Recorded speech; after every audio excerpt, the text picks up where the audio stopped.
नमस्कार। आज की इस खास पेशकश में हमारे साथ हैं डॉक्टर शंभू शरण श्रीवास्तव, जो समता पार्टी और जनता दल यू के संस्थापक सदस्यों में रहे हैं। डॉक्टर श्रीवास्तव से हम बिहार की सरकार, जनता दल यू का संगठन में लोकतंत्र और बिहार की सरकार के प्राथमिकताओं के बारे में बातचीत करेंगे। मैं हूं राजीव रंजन नाग।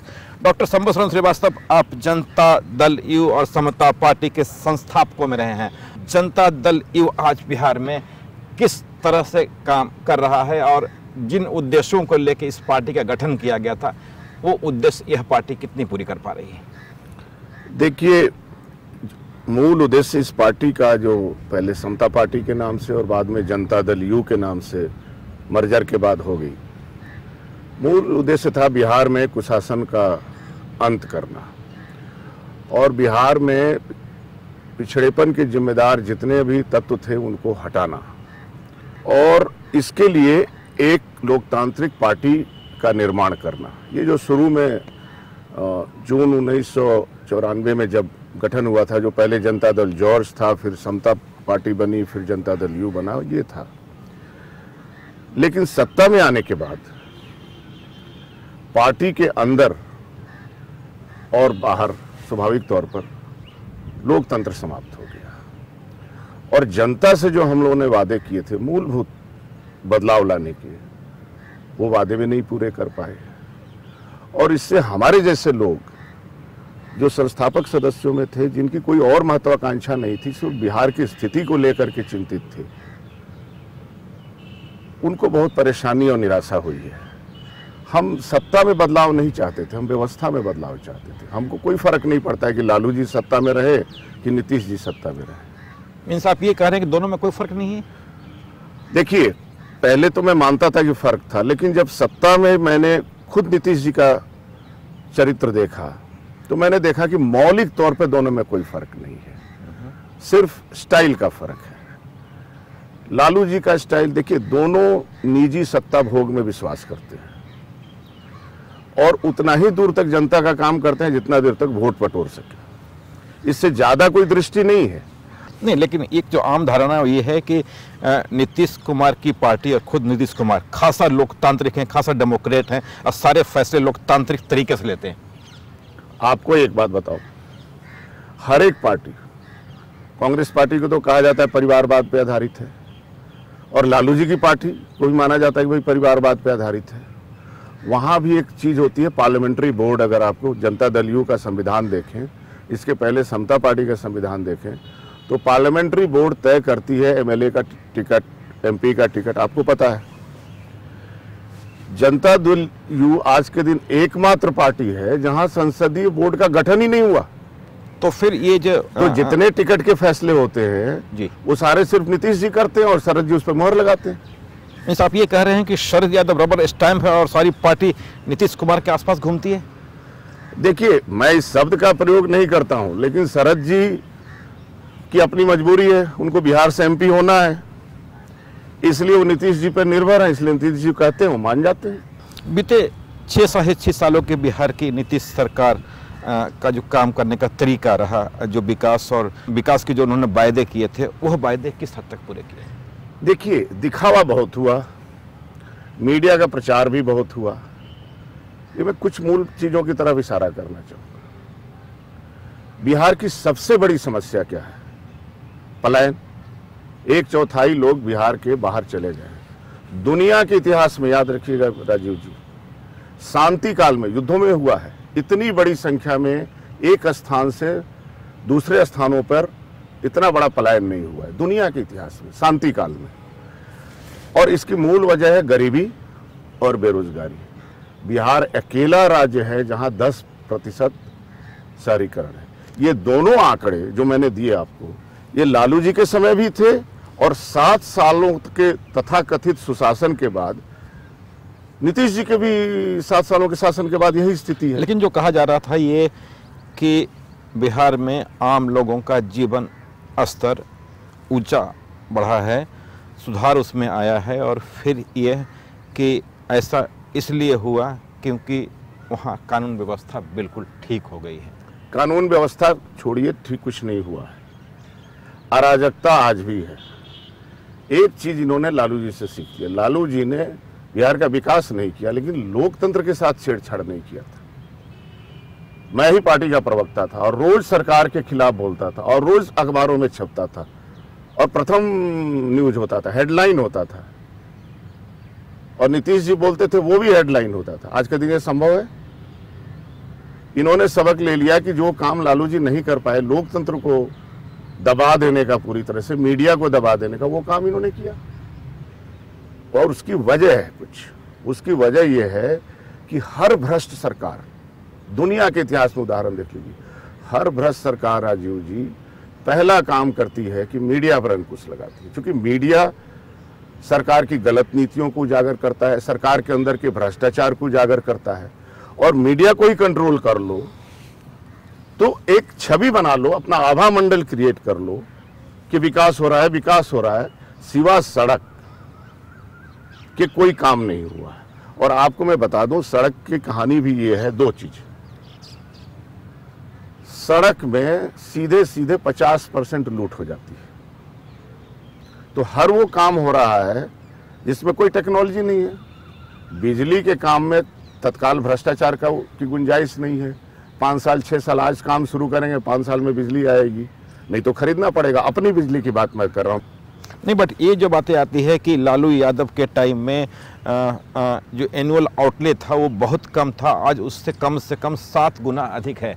28,000 करोड़ का एनुअल आउटले है, जो पहले 4,500 करोड़ का था। तो उसका मतलब ये हुआ कि सेंटर ने भी खासा मदद की और उसके आधार पे भी सारा विकास हुआ। बहुत सही बात कही आप। देखिए, लालू जी के समय में 4,000 करोड़ तो 2005 के में जब प्रेसिडेंट रूल था तब का था। उसके पहले 2,500 करोड़ का बजट होता था, ये मतलब आउटले, प्लान आउटले जो प्लानिंग कमीशन में होता है। 1,500 पहले होता था लालू जी के राज में, बढ़ के 2,500 हुआ। उसी 2,500 करोड़ में थोड़ा तो काम करना ही पड़ता है हर सरकार को। उसी में बेईमानी, उसी में ईमानदारी और उसी में थोड़ा पैसा वापस भी चला जाता था। इनके पहले साल के राज में ही केंद्र ने 10,500 करोड़ दिया, दूसरे साल 13,500 करोड़, तीसरे साल 17,500 करोड़, चौथे साल 23,000 करोड़, उसके बाद 25,500 करोड़ और अब 28,000 करोड़। और वही जो भ्रष्ट अधिकारियों का समूह और कुछ भ्रष्ट राजनीतिज्ञ और इंजीनियर और ठेकेदार, ये जो समूह है, उसी समूह के हाथ में जो 2,500 करोड़ रुपया रहता था, आज 28,000 करोड़ रुपया आ गया। आपकी बात से ये लग रहा है कि बिहार की पूरी सत्ता नौकरशाही के हाथों में चली गई है और पॉलिटिकल बॉसेस की नहीं चल रही है।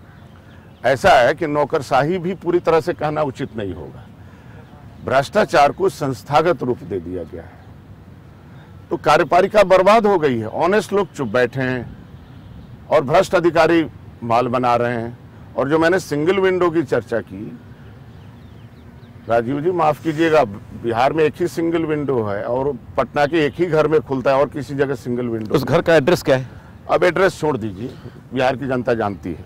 लेकिन बिहार में कानून व्यवस्था के बारे में जो सरकार दावा कर रही है, वो उनका कहना है कि अब रात में भी महिलाएं बाहर निकल सकती हैं और उनको सुकून मिला है और जंगल रात से मुक्ति मिली है। ये परिलोक की कहानियां हैं। एक सिंपल सा फॉर्मूला इन्होंने अपनाया। वो बेचारे जो लालू जी के टाइम में ट्रेजरी में पैसा तो था नहीं, तो बाहर ये जो अपराधी और माफिया थे वो बाहर किसी को पकड़ लिया, फिर भागते फिरे, फिर पुलिस पीछा करती फिरी, फिर कुछ पैसा उनसे ले लिया। तो ये जो किडनैपिंग का बाजार गर्म हुआ था, क्योंकि सिस्टम में पैसा नहीं था, इन्होंने उन माफियाओं से कहा, आसान तरीका निकाला कि भाई ये खजाना है, ये हमारे सरकार का जो सत्ता प्रतिष्ठान वो भी लूटेगा, आप भी लो। तो माफिया के हाथ में सारे ठेके दे दिए गए। अब वो क्यों किडनैपिंग करेंगे? बड़े माफिया, उनके हाथ में तो सरकारी खजाना ही लग गया। मीन्स आप ये कह रहे हैं कि बिहार में जो माफिया हैं वो पहले आम लोगों को निशाना बनाते थे और अब सरकार ने ही उनको भुगतान करने की व्यवस्था कर दी है। एकदम एकदम आपकी बात 100% सही है, यही मैं कह रहा हूँ। लेकिन नीतीश कुमार का जो चेहरा है, जो उनके बारे में आम परसेप्शन है, वो ये है कि वो निहायत विनम्र और विकास पुरुष के रूप में देखे जाते हैं और शायद यही कारण था कि 2010 के चुनाव में उनको भारी बहुमत मिला। देखिए, जो कहते हैं ना कि पुडिंग कैसा है तो खाने से पता चलेगा ना। अखबारों में रोजगार पैदा हो चुका है, अखबारों में गरीबी दूर होनी है, हो चुका है। वास्तव में गरीबी दूर नहीं हुई, वास्तव में रोजगार नहीं पैदा हुआ। अब एक चीज बताइए, बिहार से एक एस्टिमेट के मुताबिक बिहार के लोग करीब 20,000 करोड़ रुपया बैंक ट्रांसफर और मनी ऑर्डर के जरिए अपने बच्चों को पढ़ाने के लिए engineering college, medical college, management और स्कूल तक में पढ़ाने के लिए भेज रहे हैं। जिन बिहारी बच्चों पर हम लोग गौरव करते हैं उसमें से ज़्यादातर 80% बच्चे वो जो बाहर पढ़ रहे हैं बिहार के हैं और अच्छा कर रहे हैं, और उन पे हम कहते हैं कि बिहारी मेधा, बिहारी मेधा। बिहारी मेधा है। मैं कह रहा हूं, इस सरकार पे आरोप लगाता हूं कि बिहारी मेधा को बिहार के अंदर फलने फूलने का मौका नहीं दे रही है सरकार। क्या इसी के लिए हम लोग सत्ता का बदलाव किए थे? अब जब बेरोजगारी इतना है तो फिर लॉ एंड ऑर्डर को खराब होने से कोई रोक ही नहीं सकता है। जब तक बेरोजगारी पे हमला नहीं होगा तब तक लॉ एंड ऑर्डर खराब करने वाली जो फौज है वो बढ़ती रहेगी, उसके रिक्रूट मिलते रहेंगे, कुछ नहीं हो सकता। लेकिन एक जो और बात आती है वो ये कि बिहार के बारे में कि निचले स्तर पे करप्शन में खासा कमी आई है और आम लोग सुकून की जिंदगी जी रहे हैं। राजीव जी, किसने कह दिया आपको? ये जो शिक्षकों की बहाली इन्होंने की 4,000 5,000 को, आपको मालूम है इन शिक्षकों बेचारों को लाख रुपया, 1.5 लाख रुपया 4,000 5,000 की नौकरी के लिए घूस देना पड़ रहा है नीचे श्रीमान मुखिया जी को। मेरा तो चार्ज यह है कि पहले पटना में जो था इन्होंने फैला दिया नीचे से ऊपर तक, पूरा समाज ही भ्रष्ट रहेगा, इनका भ्रष्टाचार भी छिप जाएगा। ये तो सीधी टैक्टिक्स है ना। ईमानदार छवि बनाओ, उस छवि में भ्रष्टाचार को फलने फूलने दो ताकि इनकी जो कोठरी है वो धन धान्य से भरपूर रहे। वही कर रहे हैं। आप उनको 20,000 25,000 सैलरी दीजिए, उनकी वो क्या पढ़ाएंगे? जो 4,000 5,000 पर एक परिवार पालने के लिए मजबूर हैं, वो क्या पढ़ाएंगे? उनका दिमाग पढ़ाई पर रहेगा केंद्रित। जो बाकी शिक्षकों को देते हैं, नियमित शिक्षकों को, उनको भी दीजिए। तो ये थी पहले दौर की बातचीत। अगले दौर की बातचीत में डॉक्टर शंभू श्रीवास्तव से ये जानना चाहेंगे कि बिहार में पार्टी के अंदर कितना लोकतंत्र है, वर्कर्स की क्या स्थिति है और सरकार और संगठन के बीच कितना तालमेल है। फिलहाल एक छोटा सा ब्रेक। शंभू जी, बिहार में पार्टी आज कहाँ है? जनता दल यू। पहली बात की पार्टी है ही नहीं, ये पार्टी नहीं है, ये गिरोह है। पार्टी के कार्यकर्ताओं का जो अपमान हुआ है और संस्थापकों का जो अपमान हुआ है और पार्टी की संस्थाओं का जो अवमूल्यन हुआ है, उसके बाद इसको पार्टी कहना उचित नहीं। तो जो व्यवस्था भ्रष्ट व्यवस्था थी पहले, उससे बड़ी भ्रष्ट व्यवस्था जब उनको मिल गई तो वहां चले गए। मधुमक्खियां तो चल ही जाती है ना, जहां पराग होगा वहां तो पहुंच ही जाएंगी ना। लेकिन आमतौर पे वर्कर खुश है। वर्कर खुश है, सीधे उनका एक्सेस है सीएम के यहाँ। वर्कर सीएम राजीव जी, एक दरोगा तो पूछता नहीं है भाई। सीएम तो बहुत दूर की बात है। लालू जी के टाइम में भी कम से कम पार्टी वर्कर की इज्जत थी। देखिए, जनता के और पार्टी के बीच का संबंध वर्कर होता है, और वर्कर पहले अगर अफसर के यहाँ जाता था और दरोगा के कहाँ, आम जनता को किससे काम रहता है? बीडीओ से, दरोगा से, कोर्ट कचहरी का काम रहता है, यही काम रहता है ना आम जनता को। आम तौर पर हर आदमी को सचिवालय से थोड़ी काम रहता है। और वहां जो वर्कर है वो उनकी, और व्यवस्था में बहुत अन्याय है। जो काम एक दिन में होना चाहिए वो 6 महीना में होता है, साल भर में होता है, होता नहीं है। पूरी पार्टी में अनरेस्ट है। तो फिर 2014 के चुनाव में क्या लगता है कि वर्कर अपनी गुस्से का इजहार करेंगे, खासकर पार्टी के खिलाफ? देखिए, अभी तो भय का माहौल है और स्वार्थ लटकाए रखना है। पहले लोग उम्मीद थी राज्यसभा में जाएंगे, फिर उम्मीद थी कि विधान परिषद में चुनाव में आएंगे। अब ये नॉमिनेशन विधान परिषद का होना है, उसकी उम्मीद में लगे बैठे हैं। सीटें हैं कुल 12 मेरे ख्याल से, उसमें से 7 मिलेंगी जेडीयू को, 5 मिलेगा बीजेपी। इस 7 सीटों के लिए 150 लोगों को नचाया जाएगा अगले कुछ समय तक। 150 लोग सेवा चाकरी में लगे रहेंगे।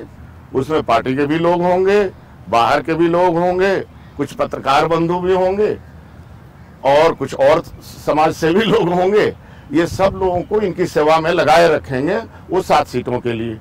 लेकिन उन्होंने त्वरित न्याय के लिए तो जनता दरबार की व्यवस्था कर दी है और सीएम खुद सबसे बात करते हैं। जनता दरबार की कहानी ये है, आप पता लगवा लीजिए राजीव जी, एक एक आदमी एक ही कंप्लेन लेके जनता दरबार में 12 बार गया और काम नहीं हुआ।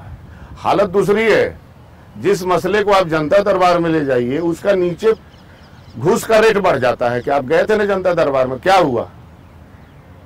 और आप नॉर्मल इसका अगर मान लीजिए 5,000 में एक काम होना है, लाइए 10,000, आप तो जनता दरबार गए थे ना, जनता दरबार का ये हाल है, कोई काम नहीं होता, खाली दिखावा। आप तो वहाँ स्टेट काउंसिल में रहे हैं और एक जो अभी यूपीए NDA 2 के दौरान नीतीश कुमार ने जो पहला फैसला किया वो ये था कि एमएलए लैड के पैसा सेंट्रलाइज कर दिए गए हैं, लिहाजा एक आम एमएलए अपनी पसंद से अपनी चाहत से कुछ भी नहीं कर सकता निर्माण के काम। अब यही देखिए, ठीक है कुछ गड़बड़ होता था लेकिन जनता का काम भी होता था।